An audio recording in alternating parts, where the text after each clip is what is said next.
What up, guys? Welcome back to another beer review on Two Dudes in a Six Pack. I'm back. In case you didn't catch the first one, it's been a couple years, but I'm back. I'm living in Malta now. I've been kind of all over the place. I can get into a where have I been story video another time, but I really wanted to get into the beers first, and then we'll catch up later. But this one, I saw this one at the store, and I was super excited. I was like, I gotta try this one. Because this is a Farsons brewery, which Farsons is based in Malta. It is a Nitro Original Amber Ale. Now, you don't get a lot of Nitro Amber Ales, which is why I was like, ooh, I like that. Like, I'm a big fan of the Nitro beers, and when it's done right, it's fantastic. And I feel like nitrogen isn't implemented in enough other beers, in my opinion. So we're gonna try this out. I don't know if there is a specific. Okay, they recommend pouring it like this. Okay, so it's not one of those crazy slams. I don't have a Guinness glass to pour it in, but I got this one. This is one of my favorite glasses. I don't know if you can see. It's like a beaker. I got this at a brewery in Ecuador, and in Quito, Ecuador. Right outside, there's like a museum or a monument, whatever, for. Right where the equator passes through, so you can kind of walk between the northern and southern hemisphere, and there's a brewery in it.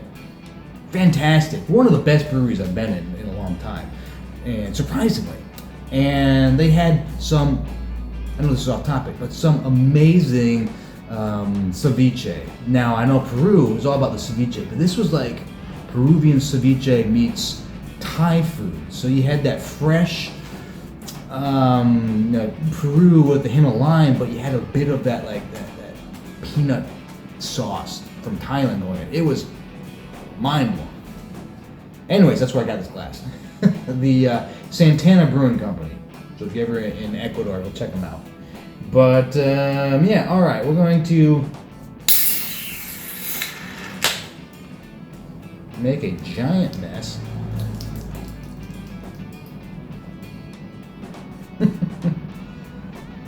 Just breaking in the new apartment. But that's a good sign. You know, there's nitrogen. It doesn't have the widget like you get in a Guinness.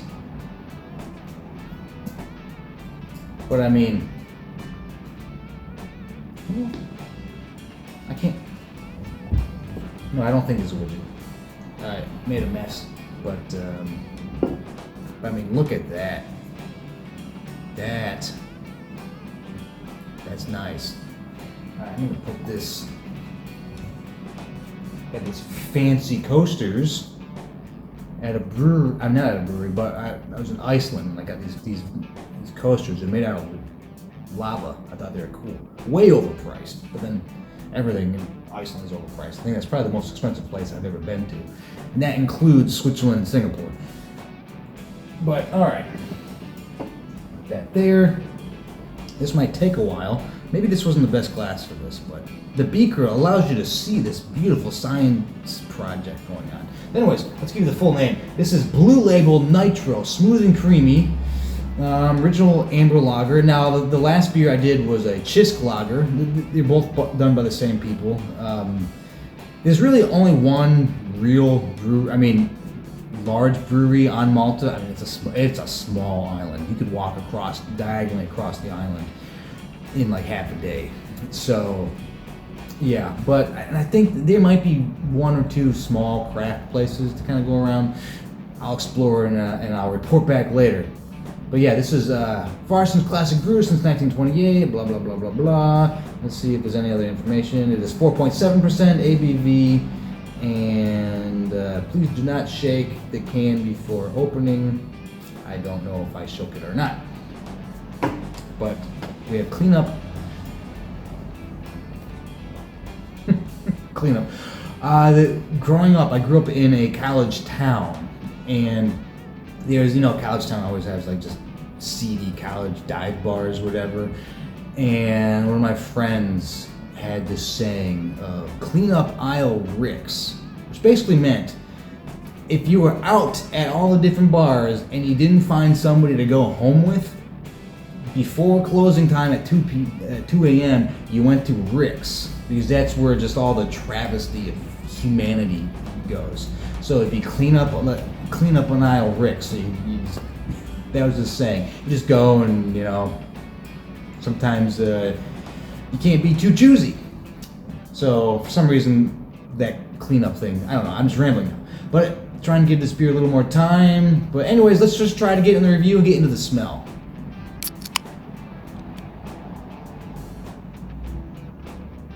Honestly, the amber really comes through, even though it's not very thick. The head's dying. It is I think a hop forward amber. There's some similarities with the Cisk beer I just previously reviewed. I'm guessing because it's such a small island and the ingredients are limited that they probably use a lot of the same, hops or whatever. They're probably not using gazillions of different kinds of hops because it costs you to import into the island. So you're limiting your ingredients. And so this has, the hoppy aroma is very similar to the last one. It has some of that charred aspect to it, but it's almost like there's a bit of like a raisiny kind of aroma going on.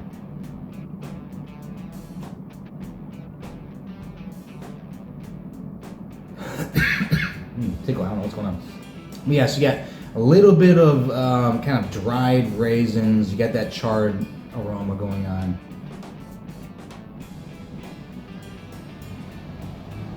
Maybe a little bit of wood. But okay, now that this is dying down, I'm getting more of the sweetness to it.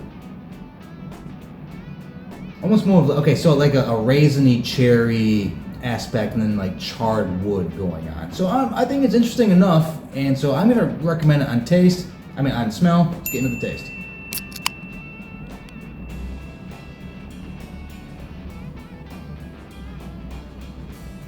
Very mellow, very mild.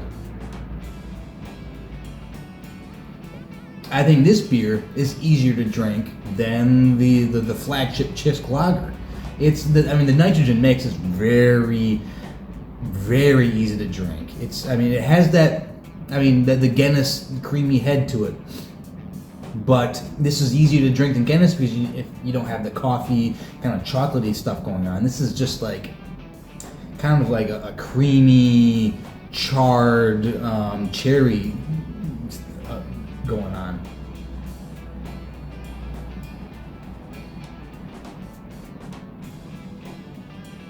Yeah, very easy to drink, very refreshing.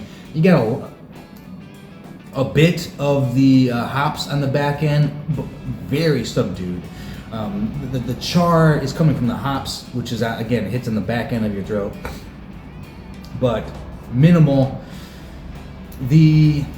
I think that, sometimes the nitrogen doesn't work. It's more of a gimmick with some of these beers, but I think this works really well.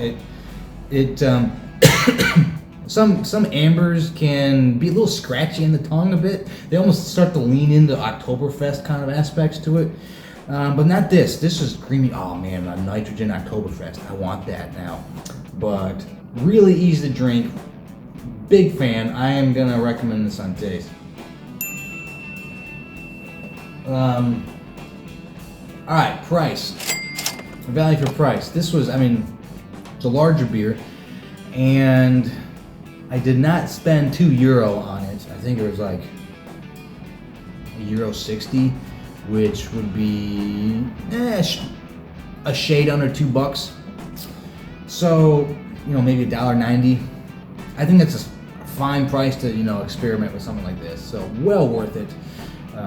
Most of the beers you find on Malta, if you get them at the store, are very inexpensive compared to what, you get a locally produced beer in the States and it's like so overpriced, but generally very well done. But I'm just trying to read the information. Maltese Islands only. Oh, that's for the telephone number. I don't know.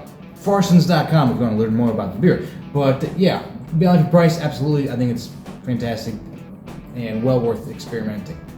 So I'm going to recommend on that. Distinction, how distinct is it? And really, the nitrogen makes it distinct. Take out the nitrogen, and it's kind of your basic amber ale.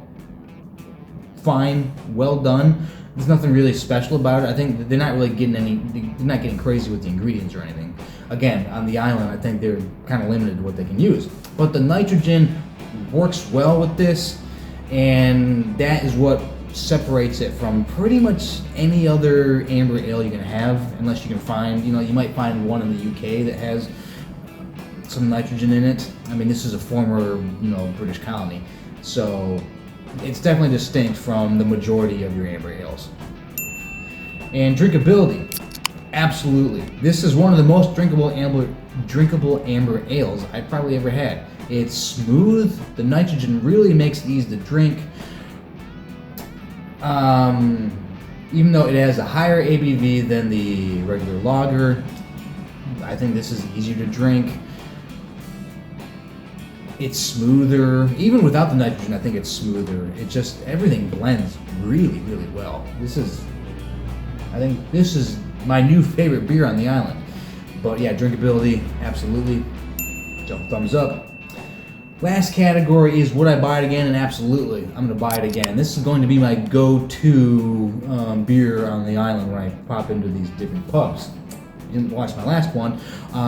Subscribe. If you don't have TikTok, get TikTok. Subscribe to my channel. It's called The Son of Gray. There's an underscore between every word, so it's the underscore son underscore the blah, blah. I'll have a link in the description. But I'm going to go to every dive pub on the island and do just a little review and try to find the best. What is the best pub on Malta? And I'll give my description of what I think a good pub should be. But this is going to be my go-to beer in Malta, and I want to see if I can find this nitrogen on tap. That'd be great. But yeah, I will recommend it. I will be buying it again. And already 2 beers in, maybe I'm getting a little weak. But this gets the perfect score, so it gets the official 2 dudes, the stamp of approval. And yeah, if you ever come to Malta, check out Farsons Blue Label Nitro Smooth and Creamy Original Amber Ale. Well worth checking out. This is my new favorite. But anyways, like, subscribe. I'm actually back, invested in pumping out some more beer stuff. And again, check out the TikTok. It's okay if you don't have it. I can be the only person you follow. That way you can avoid the political stuff. Those are eyeballs. Anyways, for myself and Farsons Blue Label.